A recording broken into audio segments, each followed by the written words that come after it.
Hello everyone, welcome to 9X Gaming. This is 9X, and I recently was asked about the Undying, so I'm going to do a quick video on how I would recommend that you do a skill set. Okay, this is going to be kind of quick, so we're going to go over which ones I think are the best and reason why. Okay, so the first one is going to be the second wind. Here's why, and I'm going to go ahead and upgrade this one right off the bat to all the way up to 10. You're going to go right to, in round 5, 3 allied formations are going to recover 1,000%. Why is that huge? Okay, well, I mean, most of your troops are going to make it to level 5, okay, or round 5. Very, very unusual for them to die before that. So if they have anything left on them, they're going to regain all of their HP, which is going to extend your battle, your troops, everything else. Especially if you have someone like Shadow involved in there or something like that that dies really quickly. Okay, so after that, what we're going to do is we're going to go down to the Undead Commander. Okay, reason this one is good again is we have the evade right here. Okay, so it starts out with only 2 allied formations evade, so we obviously want to get that to 5 right off the bat. Okay, so we upgrade that to 5. That was 6. Anyways, and it brings it all the way up to 54% chance. Let's bring it all the way up to 10. Okay, so once we're at 10, you get a 90% chance that 3 allied formations, not 2, but 3, are going to evade for the taken from for each of the first 4 hits. Okay, so that's a great one to have maxed out. So the next one you're going to do is you're going to throw 1 into Undertaker here, because you want to get that physical damage on 2 enemy formations. Okay, so let's just go ahead and get that one to start with. Weapon Master. Okay, for the first 3 rounds, deals 30% physical damage to enemy formations.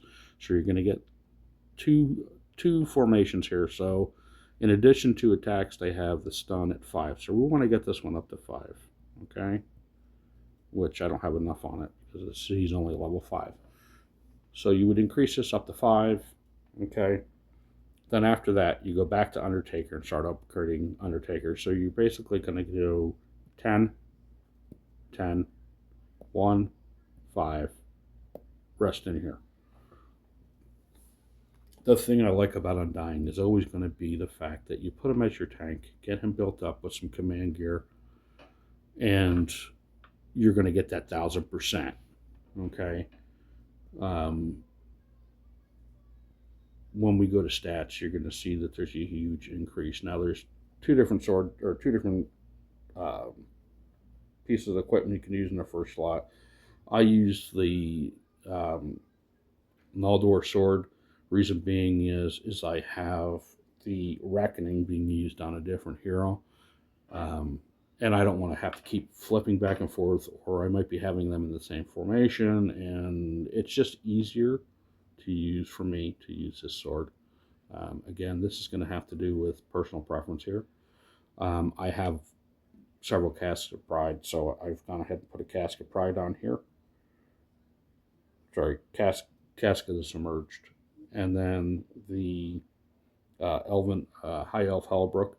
I do not have a gold item at this point to put in here that I like. I would normally use the Fiddle or the Silver Harper Rivendell, but I have them allocated elsewhere.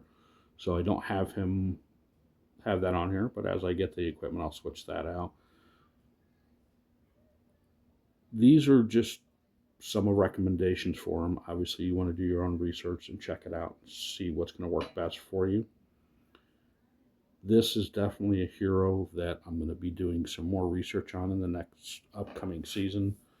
I'll try to post a few battle reports and whatnot to kind of show how he's doing and who I'm combining him with. As of right now, my